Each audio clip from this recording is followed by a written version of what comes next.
안녕하세요. 존 버나드입니다. 자, 오늘은 하락한 2차전지 회생 방안 바닥은 어디인가 이거에 대해서 한번 얘기를 해보도록 하겠습니다. 자, 요즘 뭐 3개월 기준으로 한번 봤는데요. 최근 3개월 기준으로 2차전지, 코덱스 2차전지 산업이 25% 마이너스 됐고요.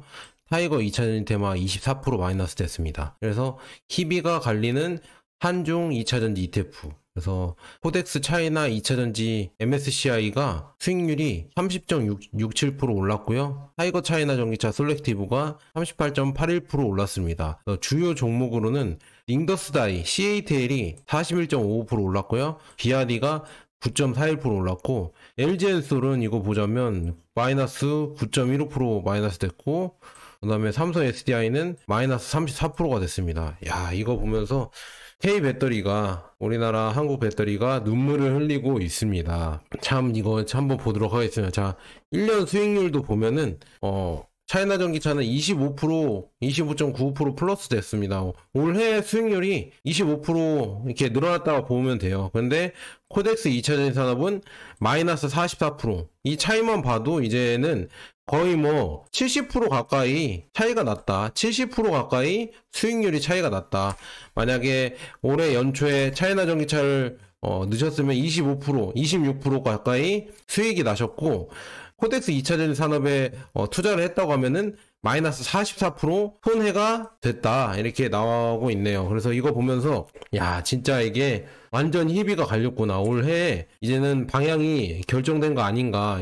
그래서 2차전지가 이거 어떻게 해야 되냐, 참 걱정입니다. 그래서 이거 한번 보도록 하겠습니다. 자, 2차전지 산업 타이거 2차전지 테마, 제가 눈이 고점이라고 말씀드렸는데 계속 이거 내려가고 있죠. 그래서 차트만 봤을 때 뭐 굳이 ETF 차트를 보진 않지만, 그래도 차트만 봤을 때 야, 이거 뭐 바닥이 없어요. 더 내려가게 생겼습니다. 저는 아마도 지금 바닥은 아닌 것 같고 더 내려갈 것 같습니다. 더 내려갈 것 같아요. 왜냐, 저항이 없거든요. 여기서 이렇게 걸려줘야 다시 또 올라갔다가 이렇게 하는데, 지금 걸림이 없이 그냥 진짜 저항 맞고 계속 내려가고 있어요. 이 이평선 라인 타고 계속 내려가고 있다. 그래서 앞으로 좀 더 내려갈 수 있는 가능성이 저는 더 크다고 봅니다. 그래서 이거 여러분들 유의하시고요.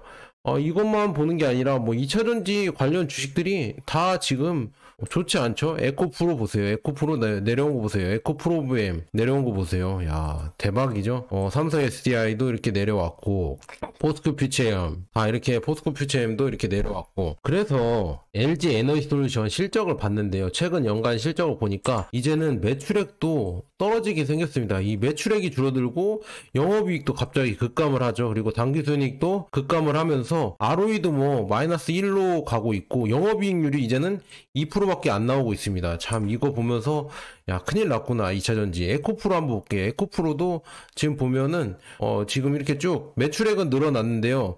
이제 뭐 영업이익이 이제 줄어들겠죠. 이렇게 지금 마이너스를 치고 있잖아요. 지금 분기별 실적만 봐도 이렇게 영업이익이 마이너스를 치고 있으니까 앞으로 이게 어떻게 될 것인가, 저는 좀 걱정이 됩니다. 에코프로는 지금 에코프로비엠이라는 자회사가 있잖아요. 이 자회사 출자를 하면서 여기 보세요. 에코프로비엠 이거 보시면은 지금 이제는, 야, 이거 보세요. 지금 최악입니다. 매출액이 뭐 이렇게 여기까지 뭐 이렇게 늘어날 때는 전 세계를 뭐 22년도 이렇게 늘어나니까 전 세계를 집어삼킬 것이다, 막 이렇게 얘기를 했잖아요. 그런데 지금 보면은 불과 1년 만에 지금 보면 기세가 꺾였죠. 기세가 꺾이면서 영업이익도 이제는 마이너스를 나고 있고요. 영업이익률도 이제는 마이너스 1.38% 이렇게 나오고 있습니다. 이렇게 지금 뭐 1, 2년 만에 이렇게 갑자기 확 꺾였다. 그리고 중요한 건 에코프로 같은 기업들은, 그리고 LG도 그렇고, 다 또 잘 된다고 분할 상장하고 다 그런 걸 했잖아요. 참, 그런 거 보면서도 진짜 우리나라는 역시나 국장이다. 국장을 못 버린다. 다 종목들이 어떻게 다 그렇게 똑같냐. 이렇게 2차전지도 똑같고, 참 보면서 안타깝다. 그래서 저는 야, 이거 살아나려면 아직 멀었고요. 그래서 제가 봤을 때는 지금 설명해 해드리겠지만 바닥은 언제 지나갈 것 같냐? 저는 제가 봤을 때는 26년, 27년 정도에 그 정도 돼야 바닥을 탈출하지 않을까 저는 그렇게 보고 있습니다. 그래서 내년도 아마 저는 2차 전지는 고생을 할 것 같다. 저는 그렇게 보고 있습니다. 왜냐하면은 이거는 정책 실패입니다. LFP에 대한 정책 실패다. 우리나라가 정부도 그렇고요. 회사도 그렇고 기업도 그렇고 다 정책을 실패한 거예요.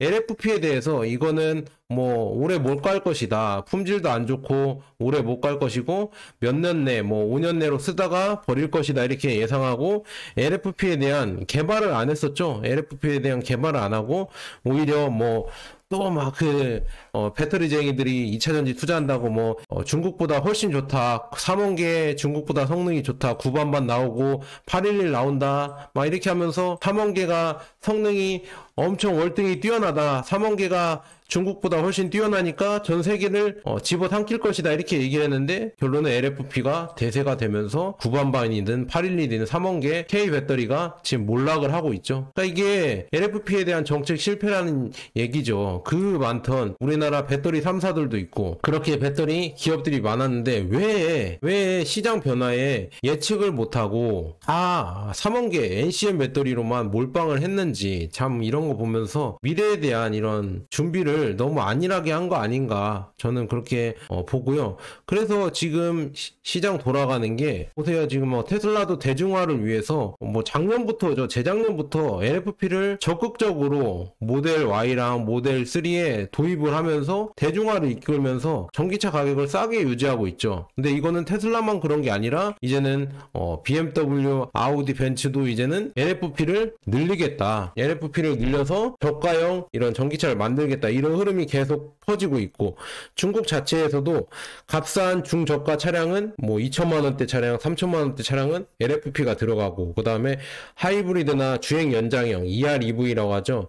이것도 우리나라가 대비를 못했잖아요. 그저 그냥 전기차로만 넘어간다고 생각을 해서 EREV나 하이브리드 이런 산업에는 별로 투자를 안 했죠. 그런데 그쪽으로도 이제는 LFP 배터리가 대세가 되면서 그쪽도 LFP 배터리가 들어가면서 결국엔 그쪽에서도 성장을 이끌어냈잖아요. 그래서 그쪽으로도 비아디가 지금 잘 나가고 있고 이런 여러 가지 정책 실패가 뼈아프게 지금 우리나라 배터리 산업에 다가오고 있다. 그래서 저는 아직도 지금 배터리가 바닥을 찍은 게 아니고요. 제가 봤을 때는 2차전지 보유하고 계신 분들 있겠지만 저는 좀 더 고생을 하실 것 같다. 하락을 할 것 같다. 저는 그렇게 보고 있습니다. 그래서 어떻게 해야 되냐. 저라면은 그냥 미국 지수 추종을 사시던지 S&P 500을 사던지 아니면은 2차전지 같은 2차전지 있잖아요. 중국 쪽으로 그냥 중국 2차전지로 가는 게 낫지 않을까. 그래서 국내 2차전지는 LFP를 개발하기 전까지는 아마도 계속 실현, 겨울이 계속 올 것 같아서 저는 너무 걱정이다. 왜냐? 지금 시대가 LFP가 사장될 것처럼 그렇게 선동을 하고 2차전지 투자하시는 분들이 그렇게 얘기를 했지만 결론은 LFP가 대세가 됐고 이 ESS 에너지 저장 시설도 LFP가 대세가 됐거든요. LFP가 대세가 되면서 거의 여기에서는 이제는 LG 에너지솔루션도 LFP로 계약을 따낼 정도로 이제는 NCM이 아예 사장됐습니다. 이 ESS 에너지 저장, 그러니까 태양광이나 풍력에서 발전을 한 거를 저장하는 저장 배터리에는 그냥 LFP가 이제는 표준이 돼버렸습니다. 이제는 3원계로 안 씁니다. 왜냐? 화재가 잘 나고 가격도 비싸고 안정성도 안 좋기 때문에. 왜냐하면 LFP 배터리가 무겁지만 이거는 스택으로 쌓아놓으면 되니까 이 에너지 저장 시설은 굳이 자동차처럼 모빌리티로 움직이는 게 아니니까 그 무게에 대한 핸디캡을 충분히 극복할 수 있거든요. 가격이 싸니까요. 그래서 훨씬 더 그렇게 좋아지고 있고요. 그래서 LFP가 대세가 돼서 앞으로도 지금 보면은 LFP 전기차가 만들어지고 그 전기차가 계속 숫자가 많이 늘어나면서 결국에 그 LFP가 모이면은 그거를 ESS로 재활용을 할 것이다. 저는 그렇게 보고 있습니다. 그래서 LFP 포비아를 이끌어냈잖아요. 우리나라는 NCM을 LFP를 못 만들어내니까 LFP는 싸구려고 겨울철에는 안 되고 그 다음에 사용 후 대책이 없다 이렇게 계속 언론에서도 계속 선동을 하면서 계속 LFP에 투자를 하면 안 될 것처럼 얘기를 했지만 중요한 거는 LFP는 여러분들 자동차 배터리로 썼다가 조금 이제 성능이 떨어지면은 에너지 저장 시설로 재활용해서 쓰면 됩니다. 그리고 LFP가 재활용이 안 되는 게 아니라 재활용 효율이 안 나오기 때문에, 원래 LFP에 들어가는 인산철이 워낙 지구에 많이 있기 때문에 굳이 재활용할 필요 없이 새로 만들면 되는 게 더 싸기 때문에. 근데 NCM 배터리는 니켈, 코발트, 망간이 들어가 있잖아요. 그래서 니켈과 코발트가 비싸니까 이게 처리를 해서 재활용해서 쓰면 좋은 건데, 그러니까 뭐라고 해야, 재활용해서 가치가 생기는 건데, 그런데 이 재활용 과정에서도 환경 이런 문제가, 환경오염이 많이 발생하고, 애초에 코발트를 채굴할 때 환경과 인권 문제가 엄청나게 많잖아요. 그리고 코발트, NCM 배터리 있잖아요. 니켈 코발트로 만약에 이게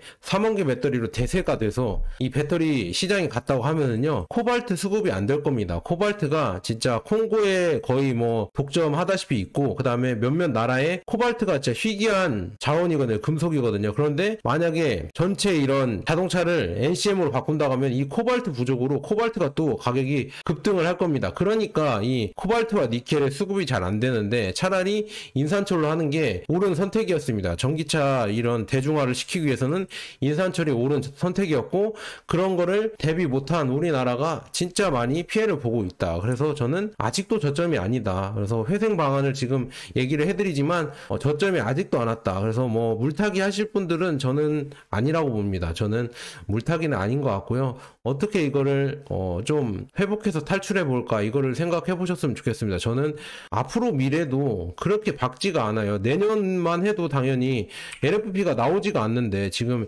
LG 엔솔도 LFP를 앞세워서 미국 ESS 시장 공략 가속 페달을 밟았다고 하는데, 이게 26년에 시작된다고 합니다. 26년에 시작된다는데, 아직 LG 엔솔이나 삼성 SDI나 그 다음에 SK온이나 LFP 개발에 착수했다고 하지만 제대로 된 양산 제품을 만든 게 없거든요. 그래서 내년에 당장 나올 리가 만무하고, 내후년 26년이나 나올까 말까 하는데, 과연 나와서 가격이나 수율이 중국산 대비 좋아질까? 저는 그것도 의문입니다. 그래서 중국이 이미 LFP나 아니면은 배터리 판에서 뭐라고 해야죠? 뭐 원자재도 얘네들이 다 갖고 있고, 그 다음에 다 갖고 있잖아요. 만드는 것까지 다 갖고 있기 때문에 얘네를 가격에서 이기기는 진짜 여간 힘든 게 아닙니다. 그래서 중국이 다 손대는 거는 결국에는 우리나라가 피보게 생겼다. 이런 제조업에서는 더욱더 피를 보고 있다. 그래서 저는 그 예전부터 말씀드렸잖아요. 이렇게 많이 올랐을 때부터 에코프로나 에코프로비엠이나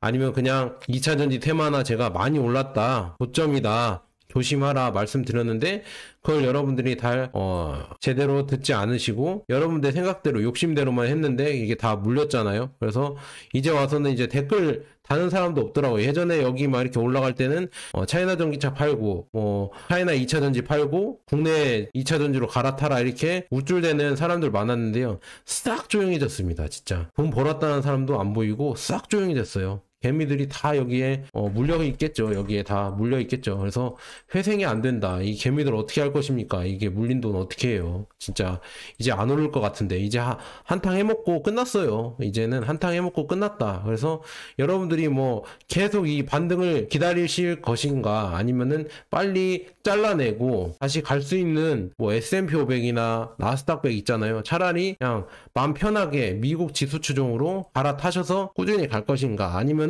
승부가 난 것 같은 차이나 2차전지, 차이나 전기차나 이런 거에 갈아타셔서 갈 것인가, 이거는 여러분들이 선택을 하셔야 될 것 같습니다. 저는 근데 제가 말한 이런 선택 방안에 선택을 하셔서 하는 게 좋지 않을까, 저는 그냥 그렇게, 제가 만약에 그 상황이었으면 그렇게 할 것 같습니다. 왜냐, 앞으로 미래도 별로 좋지 않거든요. LG 엔솔이 뭐 LFP 만든다고 하는데 그것도 만들어 봐야 되고 앞으로도 또 미지수다. 그런데 더 중요한 거는, 지금 보면은 국내 배터리 3사는 LFP 따라가기도 버거운데, 지금 CATL과 비아디는 나트륨 이온 배터리를 개발하고 있습니다. 이 개발에 박차를 가하고 있는데, 나트륨 이온 배터리의 장점이 뭐냐면은 영하 40도에서도 정상 작동을 한다고 합니다. 이 장점이 있고요. 가격도 나트륨 이온 엄청 많으니까, 나트륨이란 이런 소재가 엄청나게 많잖아요. 소금이잖아요, 소금. 그래서 엄청나게 가격도 싸다. 물론 효율이 좀 떨어지지만 가격이 싸다. 이게 만약에 개발돼서 나온다고 하면은 더욱더 이제 ESS, 에너지 저장 시설에서는 더 많이 쓰일 것 같다. 저는 그렇게 보고 있습니다. 그래서 이렇게 지금 또 중국은 앞서 나가고 있어서, 또 이제 우리나라가 중국의 LFP를 개발하면은 또 얘네는 또 이제 나트륨 배터리를 개발해서 더 앞으로 치고 나갈 것 같다. 그래서 닭 줬던 개가 이렇게 지붕 쳐다볼 것 같다. 저는 그렇게 보고 있고요. 그래서 이거 기사를 한번 읽어드리면 CATL이 2세대 나트륨 배터리 발표를 했다고 합니다. 그래서 클린 테크니카에 따르면 CATL 수석 과학자 이분 유명하거든요. 우카이라고 해서 이분이 정상회담에서 배터리 개발 상황을 공개를 했다고 하면서 2025년에 출시 예고를 했다. CATL은 이미 나트륨 이온 배터리를 생산하고 있으며 이를 리튬 이온 셀과 함께 새로운 프리보이 배터리 팩에 적용하고, 프리보이 배터리는 장거리 주행이 가능한 전기차에 최적화된 설계를 자랑한다. 그래서 CATL은 프리보이